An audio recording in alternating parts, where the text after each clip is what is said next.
Pengemudi yang menabrak mahasiswa UGM di Sleman, Yogyakarta hingga tewas menjadi tersangka.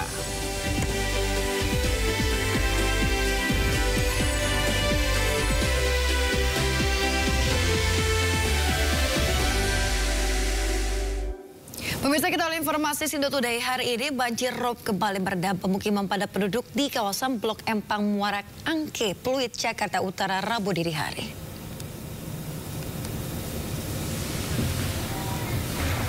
Banjirop hari ketiga ini tidak hanya mengganggu aktivitas warga, namun juga akses jalan menuju pelabuhan Muara Angke. Kendaraan roda 2 maupun roda 4 tidak dapat melintas. Banjirop dengan ketinggian air mencapai lebih dari setengah meter. Diprediksi banjirop ini akan melanda di pesisir Jakarta dalam kurun waktu 24 hingga 31 Mei mendatang.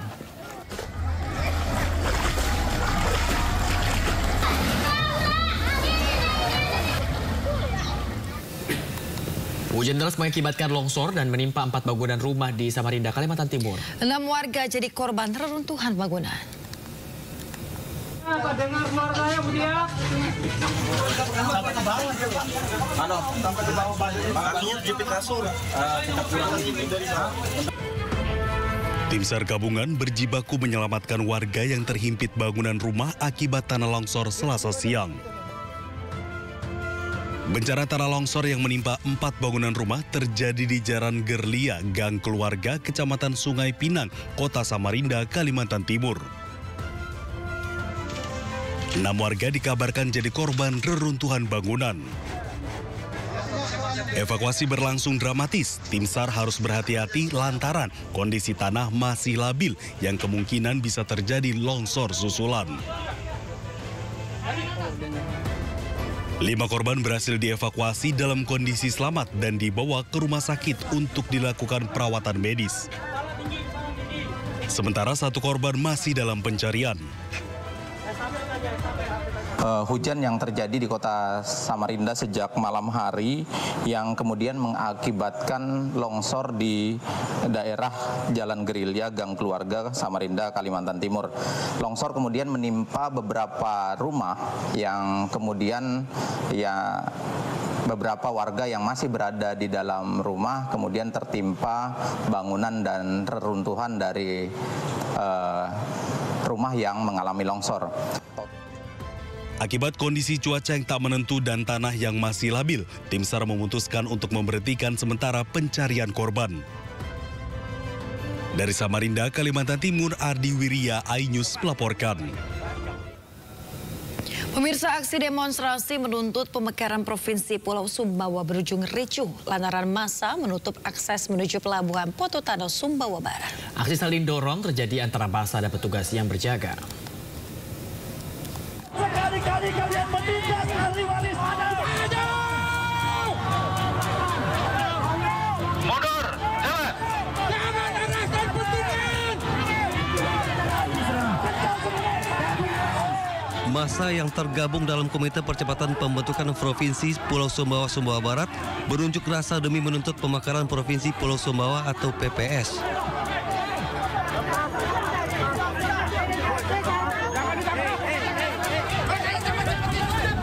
Aksi saling dorong pun terjadi antara massa dan petugas yang berjaga. Peserta aksi menuntut pemerintah pusat segera mengesahkan RUU Daerah Otonomi Baru Provinsi Pulau Sumbawa menjadi Undang-Undang Daerah Otonomi Baru bernama Provinsi Pulau Sumbawa. Rencananya aksi ini akan berlangsung selama 5 hari, dari tanggal 26 sampai dengan 30 Mei 2025. Akibat aksi ini, akses menuju pelabuhan Pototano maupun sebaliknya sempat terputus, hingga mengakibatkan antrean kendaraan puluhan kilometer. Dari Sumbawa Barat, NTB, Topan Iswandi, iNews melaporkan. Pemirsa, pembakaran limbah plastik oleh pengepul di kawasan Semper Barat, Jakarta Utara meresahkan warga. Ya, warga khawatir asap pembakaran berdampak buruk karena bisa menimbulkan penyakit batuk dan juga sesak nafas.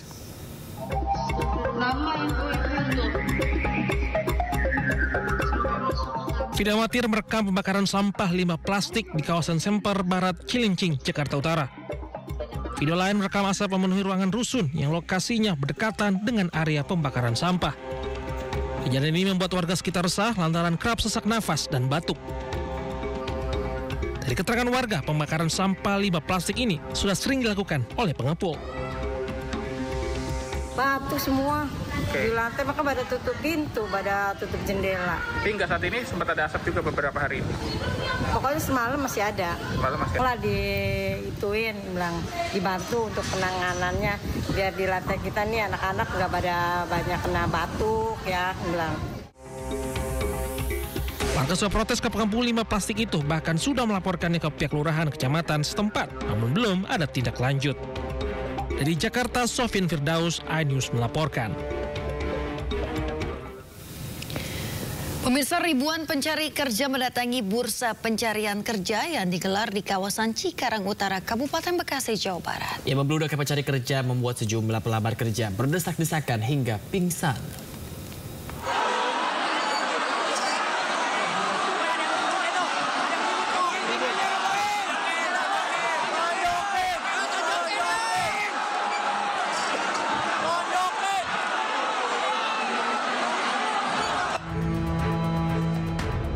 Ribuan pencari kerja saling berdesakan untuk memasukkan lamaran pekerjaan yang disediakan penyelenggara acara di depan gedung Presiden University yang berada di Jalan Kiai Haji Dewantara, Cikarang Utara, Kabupaten Bekasi, Jawa Barat, Selasa siang.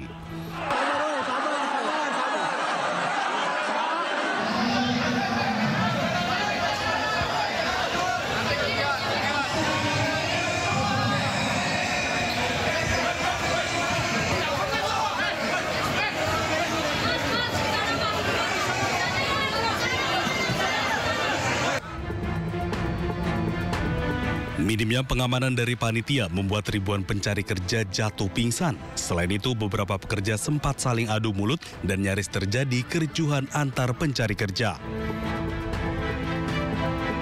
Dari rumah dari jam 7. Ada antrean berapa jam? Apa? Antreannya bisa sampai sejam setengah. Iya, berjam-jam. Apa? Iya, kesak-kesakan, dorong-dorongan. Sebanyak 64 perusahaan membuka lowongan kerja dengan merekrut 2.700 lebih tenaga kerja.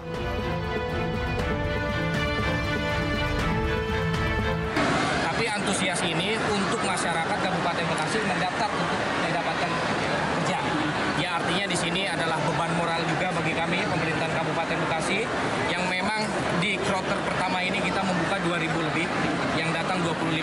Artinya ke depan kita harus membuka kloter berikutnya juga untuk memasukkan masyarakat Kabupaten Bekasi kerja yang pastinya kapasitasnya harus lebih daripada 2.000. Meski demikian, ribuan pencari kerja yang memadati bursa pencarian kerja tetap bertahan di lokasi dan berharap ke depannya pemerintah Kabupaten Bekasi dapat menggelar kegiatan serupa dengan lebih baik lagi. Dari Kabupaten Bekasi, Jawa Barat, Didit Junaidi dan Agus Rois melaporkan. Berikutnya ada informasi yang cukup menggembirakan sebenarnya untuk masyarakat, apalagi tadi yang mencari pekerjaan, karena melihat tadi berdesak-desakan karena banyak sekali mencari pekerjaan semakin sulit gitu ya. Nah, ini tidak perlu lagi gusar gulana ya, nggak perlu galau gulana ya. Karena tidak perlu lagi menjadi rakyat jelita, karena ini pemerintah berencana menghilangkan sejumlah aturan dalam lowongan pekerjaan pemirsa. Iya, mulai dari batas usia hingga syarat good looking dilarang dijadikan syarat mencari pegawai.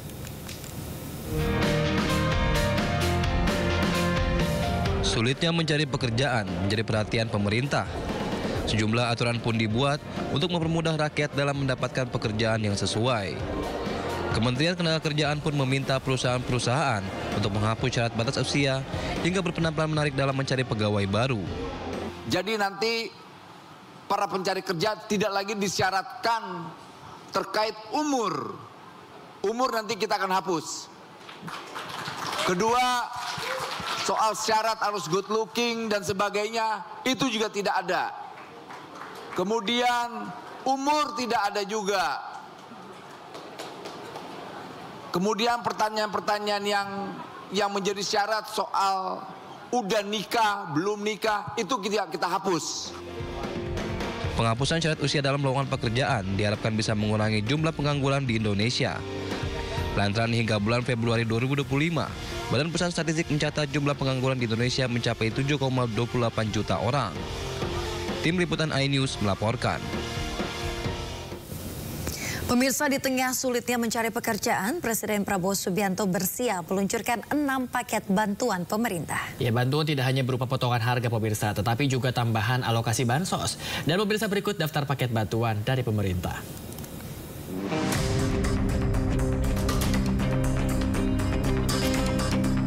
Pertama, ada diskon transportasi untuk angkutan laut, kereta api, dan pesawat.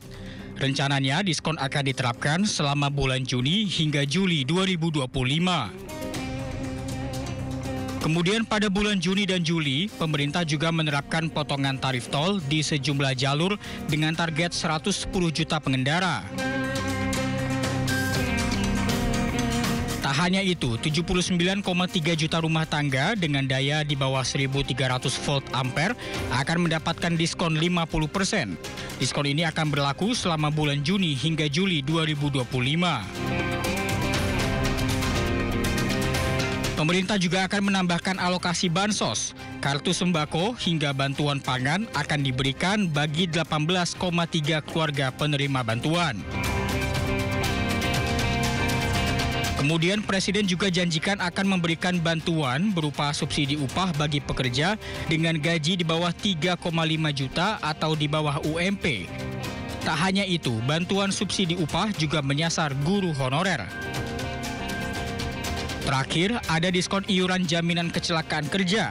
Diskon diberikan untuk buruh di sektor padat karya. Tim Liputan iNews melaporkan. Usulan penambahan batas usia pensiun aparatur sipil negara hingga 70 tahun datang dari Dewan Pengurus Kopri Nasional. Ya, pemerintah menyatakan akan mempertimbangkan berbagai aspek termasuk regenerasi dalam tubuh ASN. Pemirsa, usulan untuk menaikkan batas usia pensiun ASN menjadi 70 tahun disampaikan Korpri dalam rangka menyesuaikan dengan dinamika dan kebutuhan organisasi. Saat ini batas usia pensiun ASN di Indonesia berada di usia 58 tahun untuk pegawai administrasi dan juga 60 tahun untuk jabatan fungsional. Namun seiring peningkatan usia harapan hidup dan juga tuntutan kompetensi pegawai, Korpri menilai sudah saatnya usia pensiun ditinjau ulang. Kantor Komunikasi Kepresidenan mengklaim usulan tersebut bisa diterima, namun harus melalui kajian yang mendalam. Ya, ini sudah disampaikan juga oleh Bapak Menteri Sekretaris Negara ya. Karena sebagai sebuah usulan tentu sah-sah saja dan usulan-usulan yang baik tentu kita tampung saja. Walaupun dari pemerintah tentu akan mempertimbangkan banyak sekali hal. Termasuk juga misalnya soal kaderisasi dan regenerasi ASN.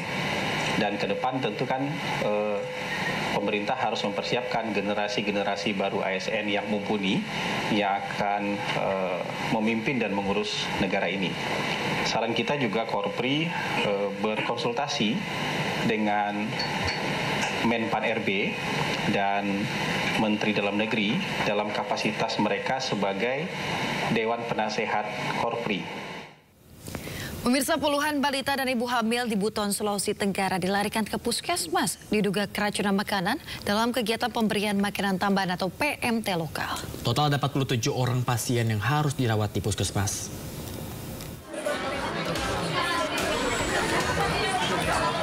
Puluhan balita dan ibu hamil di Kecamatan Wolowa, Kabupaten Buton, Sulawesi Tenggara ini terbujur lemas. Dirawat di unit gawat darurat hingga teras puskesmas Wolowa.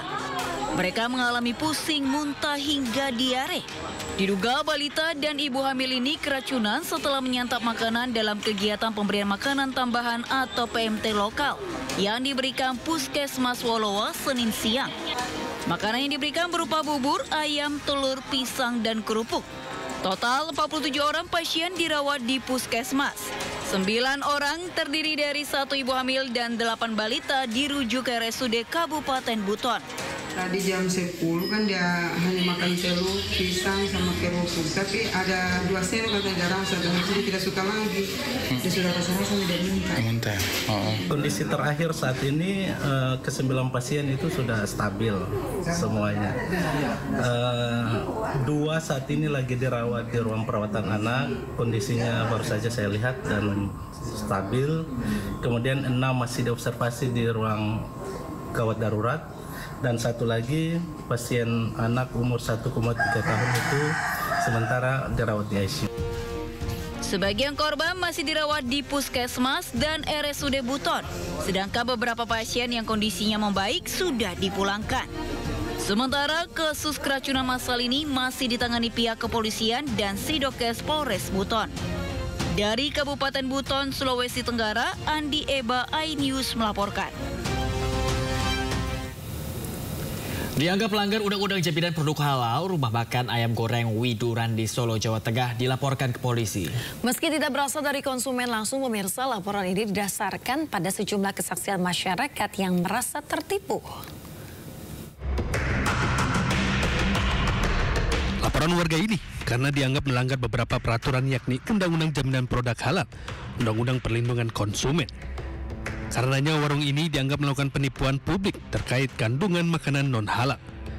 Menurut Humas DSKS, Endro Sudarsono, laporan Muhammad Burhanuddin tidak berasal dari konsumen langsung, namun didasarkan pada sejumlah kesaksian masyarakat yang merasa tertipu. Makanya kita sendiri menyayangkan atas ketidakjujuran atau ketidakterbukaan dari warung tersebut, di mana masyarakat Muslim khususnya merasa tertipu, merasa kecewa, sehingga termasuk kita harapkan dari Pak Sugeng, anggota DPRD, maupun dari Ibu Mertua Wali Kota yang merasa tertipu berani untuk menjadi saksi ataupun melaporkan, sehingga aduan pelaporan ini semakin kuat. Endro merinci tidak adanya keterangan sejak awal bahwa produk mengandung bahan non-halal, merugikan konsumen Muslim yang memiliki hak atas informasi produk. Sebelumnya, Wali Kota Solo menutup warung makan ini sambil menunggu hasil asesmen kehalalan oleh instansi terkait. Dari Solo, Jawa Tengah, Septiantoro, iNews melaporkan. Pemirsa, MUI Kota Solo menganggap pemilik restoran Widuran menipu masyarakat karena menggunakan minyak babi di ayam goreng yang mereka jual.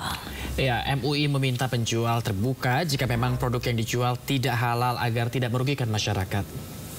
Orang jualan ayam goreng itu tahunya kan halal, karena memang ayam itu menurut Islam kan halal ya. Nggak tahunya dicampur dengan yang haram, yaitu minyak babi.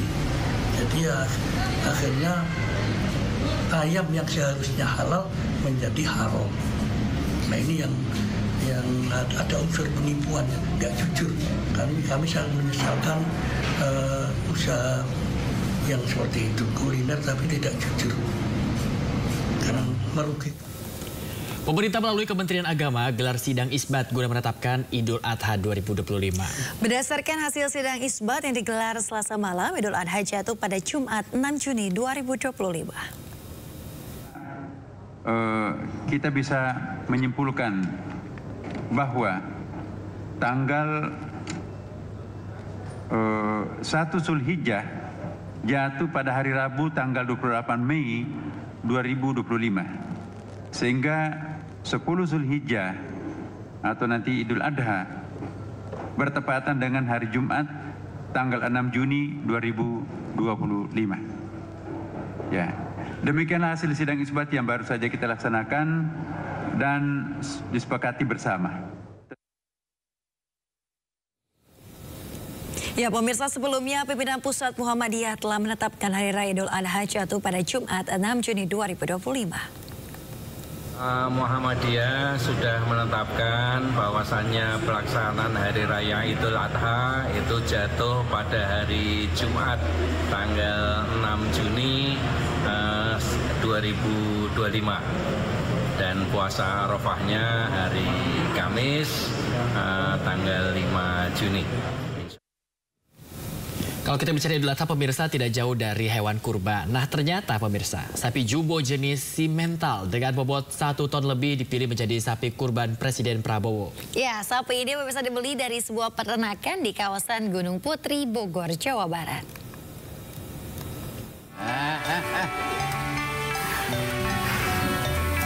Ini dia sapi jumbo jenis simental yang menjadi pilihan sapi kurban Presiden Republik Indonesia Prabowo Subianto. Sapi yang diberi nama Matador ini dibeli dari seorang peternak bernama Bambang di daerah Bojongkulur, Gunung Putri, Kabupaten Bogor, Jawa Barat dengan harga 120 juta. Itu kotoran tuh Pak, wah banyak tuh Pak. Oke. Sapi jumbo pilihan dengan bobot 1 ton 60 kg ini mendapat pakan dan perawatan yang khusus agar sehat dan dagingnya padat. Selain itu, sapi ini secara rutin diperiksa oleh dokter hewan. Pilihkan untuk ke Pak Presiden Prabowo ini, kita pilihkan benar-benar sapinya yang profesional. Kita pilihkan kesehatannya dan sapinya bulat, super, komplit, bertanduk, tinggi, panjang sapinya. Rencananya, sapi jumbo ini akan dikurbankan di kediaman Presiden Prabowo Subianto di daerah Bojongkoneng, Kabupaten Bogor. Dari Kabupaten Bogor, Jawa Barat, Cahya Supriyatna, iNews melaporkan. Sejumlah kader PDI Perjuangan melaporkan Menteri Koperasi Budi Aris Setiadi ke Barreskrim Polri. Ya, informasi lengkapnya kami hadirkan usai jeda, tetaplah di Sinda Today.